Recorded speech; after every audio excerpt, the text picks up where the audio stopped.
अस्सलाम वालेकुम स्टूडेंट्स। आज नेक्स्ट लेक्चर में जो है वो हम पढ़ेंगे adaptations of bryophytes to land habitats.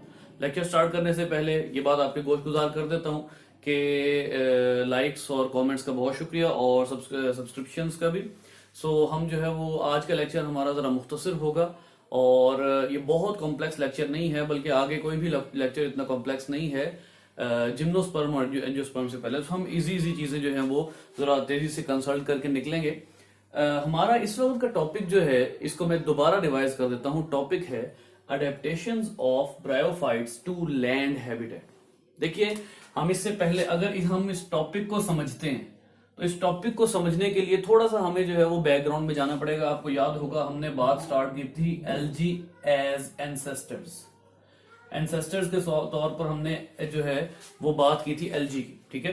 तो और एलजी के बारे में पर्टिकुलरली क्या चीज जो है वो हमने पढ़ी हुई है, दे आर एक्सक्लूसिवली एक्वेटिक।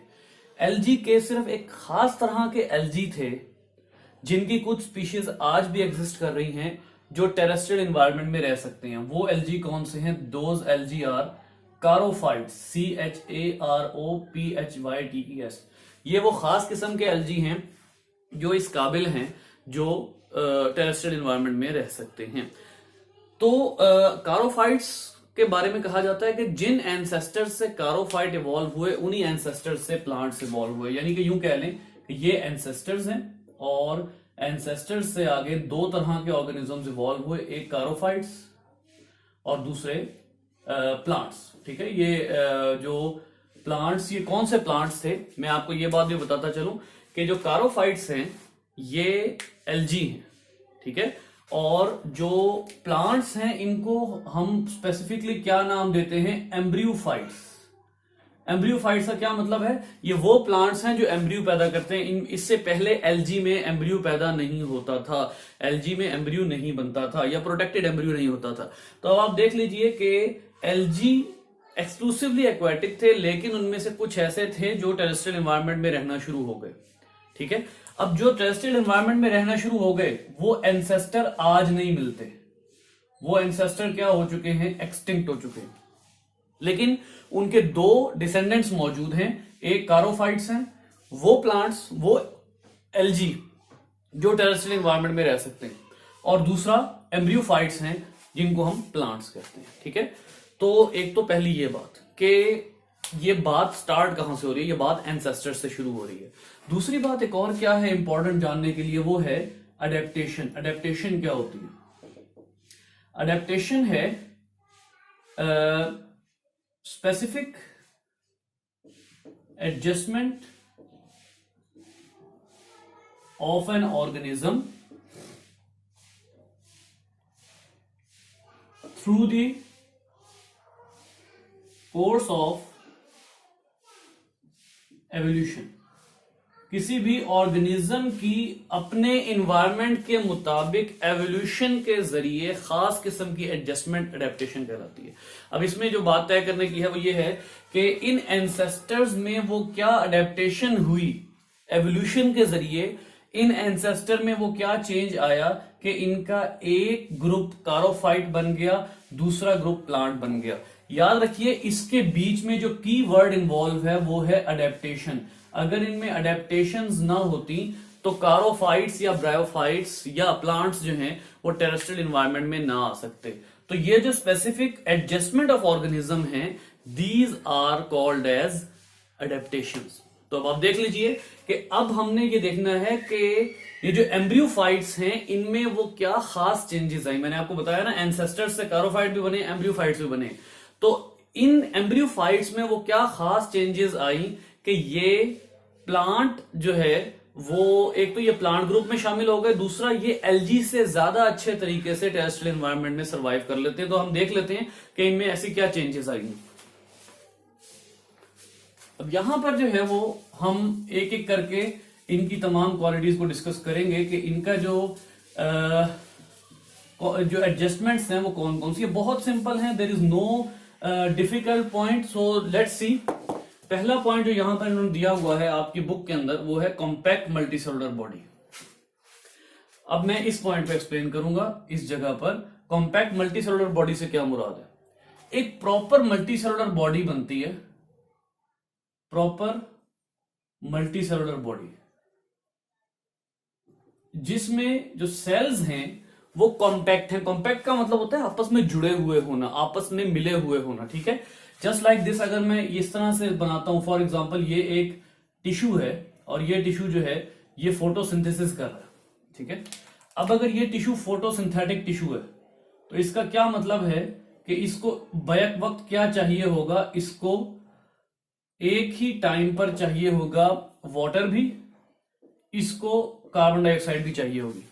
तो अगर सेल दूर दूर होंगे तो फंक्शन उस तरह परफॉर्म नहीं होगा, ठीक है। तो कॉम्पैक्ट मल्टीसेलुलर बॉडी का क्या मतलब है कि एक तो ये सारे जो हैं वो एक दूसरे की हेल्प कर रहे हैं, वाटर इनके अंदर जा रहा है, कार्बन डाइऑक्साइड इनके अंदर जा रही है, तो इनको फोटोसिंथेसिस करने में आसानी हो रही है। दूसरी चीज जो असल में जो हमारा कॉम्पैक्ट मल्टीसेलुलर बॉडी का असल एसेंस है, what is the benefit of compact multicellular body, वो है ट्रांसपोर्ट। देखिए याद रखिए, आपको पता है कि ब्रायोफाइट को हमने किस बेस पे, अगर आपको याद नहीं है तो आप जो है वो दूसरा लेक्चर जाकर देख सकते हैं, तीसरा लेक्चर देख सकते हैं कि जिसमें हमने ब्रायोफाइट्स को सेपरेट किया है ट्रेक्योफाइट से, ठीक है। अब इसमें जो ट्रांसपोर्ट का जरिया है, आपको अच्छे तरीके से पता है कि ये उन प्लांट्स में शामिल है which do not have any vascular bundle, ठीक है। तो इसका मतलब ये हुआ कि इनके पास वेस्कुलर बंडल नहीं है for the transport of water and for the transport of minerals and food etcetera. इसका क्या मतलब हुआ कि अगर इन्होंने अपनी बॉडी में वाटर या मिनरल्स ट्रांसपोर्ट करने हैं तो इसके लिए इनके पास क्या जरिया रह गया, लेक्चर नंबर 1 जो है वो याद करें, इसके लिए इनके पास रह गया डिफ्यूजन, ऑस्मोसिस, एक्टिव ट्रांसपोर्ट और आगे हम लिख देते हैं एटसेट्रा, क्योंकि इनके अलावा और भी टाइप्स होती हैं, एक्टिव ट्रांसपोर्ट एटसेट्रा, ये जो है वो इनके पास रह जाता है। ये जो एक्टिव ट्रांसपोर्ट और ये सारी चीजें हैं ये एफिशिएंटली कब हो सकती हैं, ये एफिशिएंटली तब हो सकती हैं जब सेल क्लोज हो। ये पॉइंट है जो कॉम्पैक्ट मल्टीसेलुलर का इंपॉर्टेंट तरीन पॉइंट है। अगर आप कॉम्पैक्ट मल्टीसेलुलर बॉडी नहीं होती तो डिफ्यूजन भी मुश्किल हो जाती है, ऑस्मोसिस भी, और स्पेशली एक्टिव ट्रांसपोर्ट भी डिफिकल्ट हो जाती है।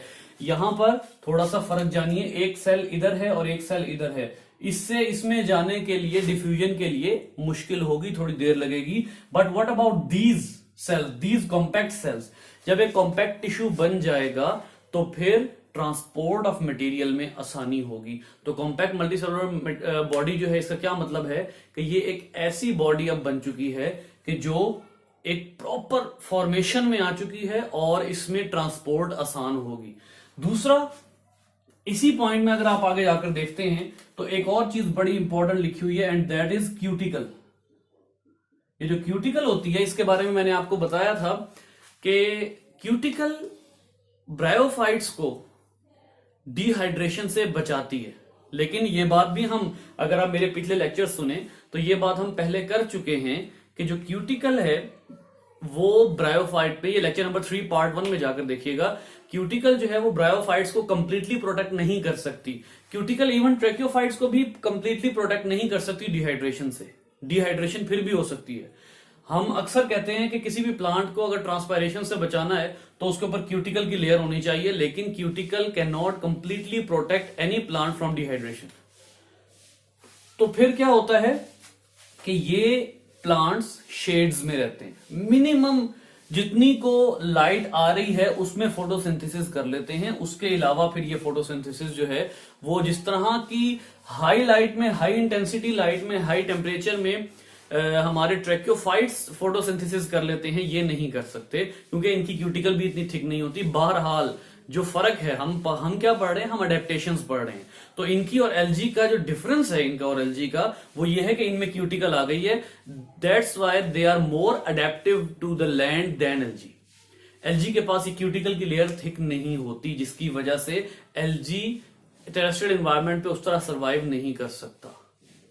तो इस वजह से ये इनकी एक और अडेप्टेशन में शुमार होगा। एक कि इनकी कॉम्पैक्ट मल्टीसेलुलर बॉडी है, दूसरा कि इनकी जो क्यूटिकल है वो इनके अंदर डेवलप हो चुकी है, एलजी में क्यूटिकल नहीं थी। आपको मैं बार बार कह रहा हूं कि इस चैप्टर को एंसेस्टर के साथ मिलाकर पढ़िएगा, तब आपको पता लगेगा कि क्या फर्क आ रहे हैं। तो इसके बाद हम चलेंगे नेक्स्ट पॉइंट के ऊपर।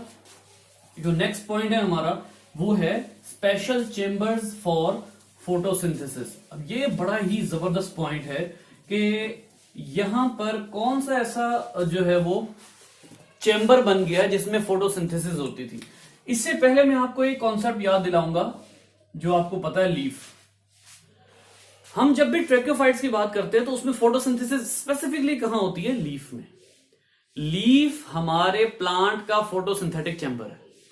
लेकिन एक बात और है, हम लीफ को लीफ किस बुनियाद पर कहते हैं? और भी कई डेफिनेशंस हो सकती हैं, लेकिन एक और वजह है लीफ को लीफ कहने की, और वो क्या है कि इसमें फोटोसिंथेसिस तो होती है, लेकिन उसके साथ साथ इसमें क्या होता है? इसमें जाइलम भी होता है, इसमें फ्लोएम भी होता है। इस वजह से हम इसको लीफ कह देते हैं। लेकिन ब्रायोफाइट में हम इस लीफ को, या फिर यूं कह लें कि जब हम ब्रायोफाइट्स की बात करेंगे तो ब्रायोफाइट्स में जो फोटोसिंथेटिक चैम्बर है उसको लीफ नहीं कहा जा सकता। फोटोसिंथेटिक चैम्बर, इसको लीफ नहीं कहा जा सकता, क्योंकि अभी मैंने एक बात रिपीट की। मैं जो है वो आपको लेक्चर 3 पार्ट 1 की तरफ दोबारा रेफर करूंगा। याद होगा आपको, हमने कहा था bryophytes do not contain xylem phloem. तो ऐसी सूरत में ना आप उनके लीफ को लीफ कह सकते हैं, ये बात लेक्चर 3 में रिपीट हो चुकी है। ना स्टेम को स्टेम कह सकते हैं, ना रूट को रूट कह सकते हैं।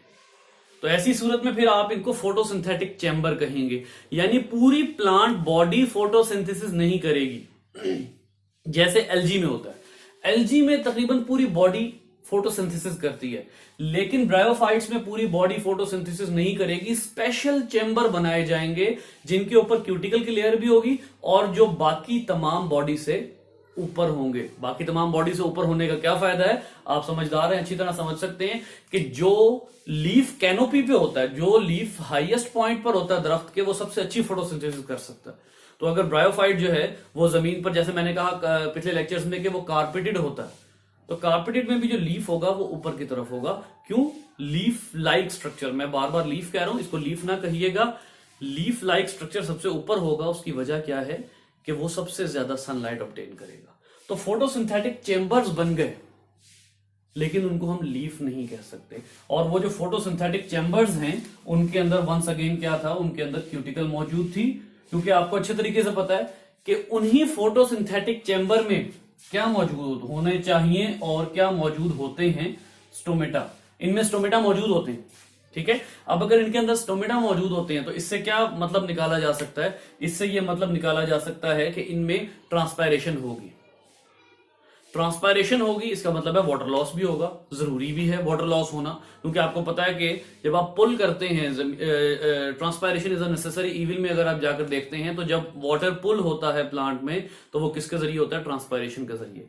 स्टोमेटा मौजूद है, ट्रांसपायरेशनल पुल जो है वो पानी को ऊपर की तरफ खींचेगा। वंस अगेन बात वही है कि स्टोमेटा ट्रांसपायरेशन करवाएगा, बाकी ट्रांसपायरेशन से किसी हद तक कौन प्रोटेक्ट करेगा? क्यूटिकल। तो ये जो स्पेशल फोटोसिंथेटिक चैम्बर्स हैं, इनमें स्टोमेटा भी मौजूद हैं, इनमें क्यूटिकल भी मौजूद है।